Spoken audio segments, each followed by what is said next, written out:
Students, whatever homework is given to you, you have to submit it on the very next day between 8 am to 1 pm to the given WhatsApp number, and it is compulsory to submit your homework as your attendance will be marked on the basis of your submission. Good morning, children. Today we are going to start with a new chapter, that is probability. What's probability? Probability means it's a chance of happenings. Is it right? And last year, 9th standard, you already learned about probability. What was that probability? That was empirical probability or experimental probabilities.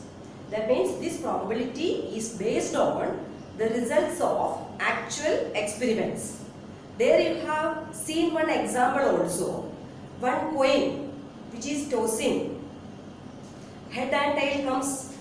That coin is tossing 1000 times. Just you suppose 1000 times the coin is tossing. The number of heads it has come. This example already you have learned 455 and number of tail was 545. So what's the probability of head to come? Total it was how many times we have repeated? 1000 times we have tossed. Out of that, the probability of head was 450 upon 1000. And other one was, probability of tail was 545 upon 1000. Is it right? And here you are going to get the answer 4.55, and here you are going to get the answer 0.455, and here you are going to get 0.545. Is it right? This example already you have learned in the last year. Is it right? But this 1000 times repetition, if you are doing again, so the data may be different. That means these all are probable estimates only. Clear for you? Now the number of toss, if you are repeating, that means 1000 times again you are repeating, you are going to get a new record of the observations. Not the head is 455 and tail is 545. You are going to get a different data. That means this probability is based on the results of actual experiments. And many mathematicians have performed these experiments on these coins. Someone has tossed the coins 20,400 times, and someone has changed it as 4,040 times. So different data he has got. And out of that data, it has come to a clue that the probability of getting head or tail is almost near about 1 by 2. 1 by 2 means 0.5. That means if you are taken a coin and tossed million times, 10 million times, so it's a head or tail to come. That probability on the basis of the result of experiments, you have got that it is almost near to 0.5. And because of that, we have to find out some other kind of probability, that is called a theoretical or classical probability approach we have to take for this probability. Clear for you, children? That means till now we have learned about the empirical probability or experimental probability. Now, according to the various observations, we have seen that when the number of toss, that means we have taken one example of a tossing of a coin only. That means 1000 times if you have tossed, 1 million times you have tossed, 10 million times you have tossed. So probability was near about, it is going to come 0.5. Therefore, we have to take to an approach of the theoretical probability. Now, let us start with the theoretical probability. That means probability, a theoretical approach. Before that, we want to understand some of the terms. What was that? Equally likely outcomes and not equally likely outcomes. What does that mean by? For example, if you are tossing a coin, what are the outcomes of that experiment? Either it will be a head or it will be a tail. That means the both outcomes are equally likely. Is it right? Second one, one second example, if you are taken about a tossing of a die. So what are the possible outcomes? 6 outcomes is possible. Which are they? 1, 2, 3, 4, 5, 6. That means 6 outcomes are possible. That outcomes are also equally likely. Now, what do you understand by not equally likely outcomes? Suppose we have taken a bag, and in that bag we have kept 5 blue balls and 1 red ball. Are the outcomes are equally likely? No. Why? Because the chance of getting that blue ball, that means 5 blue ball I have kept and 1 red ball. That means chance of getting that blue ball is more compared to that of red ball. That means that outcomes are not equally likely. So here equally likely outcomes are going to refer for the theoretical probability. Theoretical or classical probability, we shall combining that type of experiments which are going to get us equally likely outcomes. Equally likely outcomes, you might have got it. What I mean by that? That means suppose if a child is born, there are either possibilities that it's a boy or it's a girl.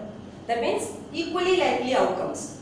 Is it right? Or in your question paper, sometimes true or false questions are coming.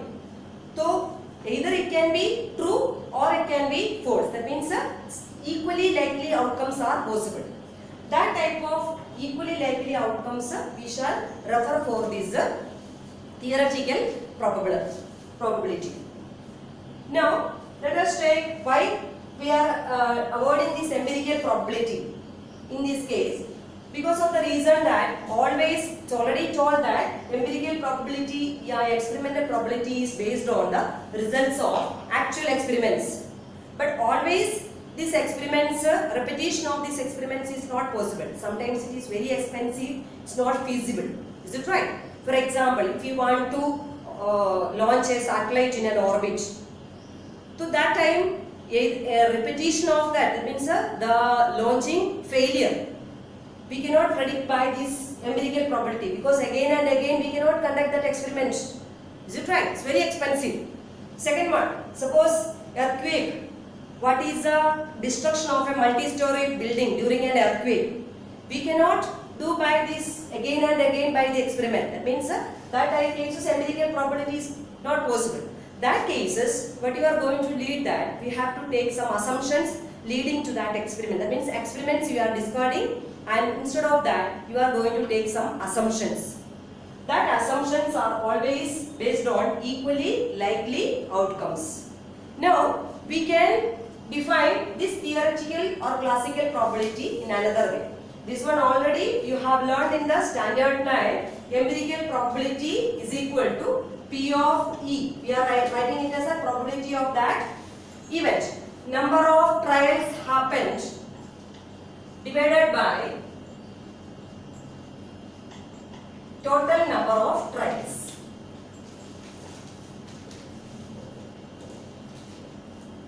This was already you have learned in the last year. Number of trials, that means it is based on the results of actual experiments. Now here we are going to consider theoretical or classical probability. We have to consider that assumptions the equally likely outcomes are going to exist. That time we have to take that P of any event is equal to number of outcomes favorable to that event E divided by number of outcomes favorable to that event E divided by total number of events. Getting children? That means this probability was based on the experiments based results of actual experiments. Here we are going to theoretical probability. We have to divide like this way. Certain assumptions based. That means equally likely outcomes assumptions we have taken, and according to that P of E will be is equal to number of outcomes favorable to that event E divided by number of all possible outcomes. Number of all possible outcomes. That means total number of all possible outcomes of the experiment. Now in this chapter we are going to discuss about theoretical or classical probability. Now, we have already seen the definition of that theoretical probability. That means P of E is equal to number of outcomes favorable to E divided by number of all possible outcomes of that event. Let us take an example. Suppose a coin is tossed once. What are the possible outcomes? Already I mentioned you that either head or a tail. So what's the probability of head to be is equal to number of outcomes favorable to that event, that is 1 only, and total outcomes how many are there? Head and tail, that means 2. The answer is that 1 by 2.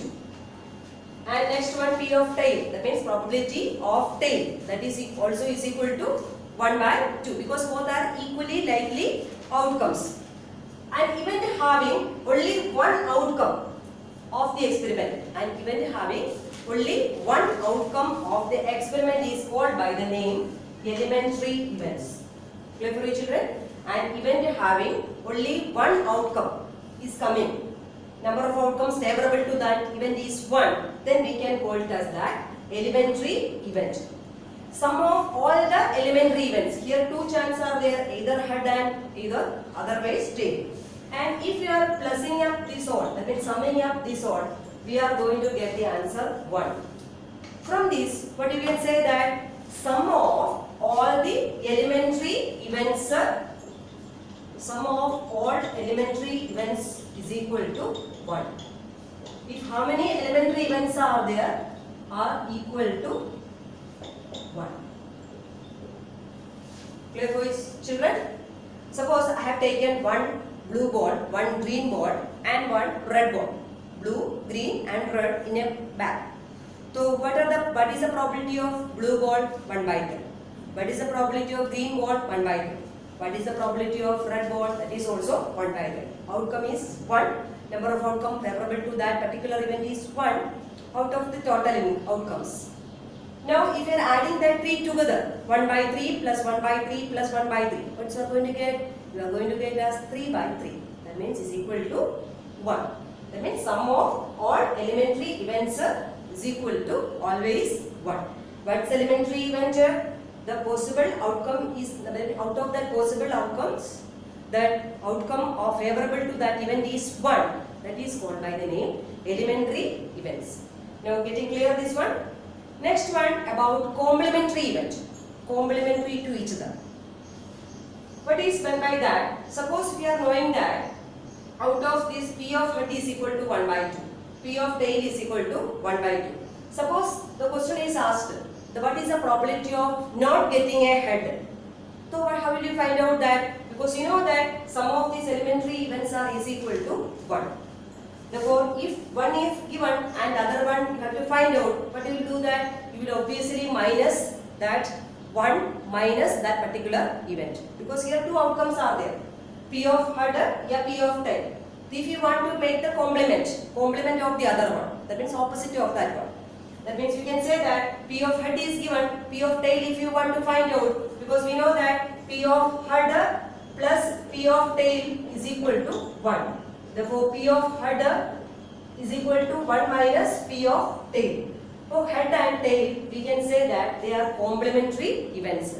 Complementary events we are denoting by E naught. That means P of E, if you are denoted by the probability, then other one complementary probability will denote by P of E naught. We will mark like this way, E, and then in the top bar. That means P of naught E. So P of E plus P of naught E always is equal to, how it will be, is equal to 1. This is also an important topic you have to learn. That means complementary events. P of E and P of E naught are complementary events. If you want to find out the complement of that events, so you have to just subtract that one from that particular event. So you will get that complementary event. So you have learned about sum of all the elementary events is equal to 1.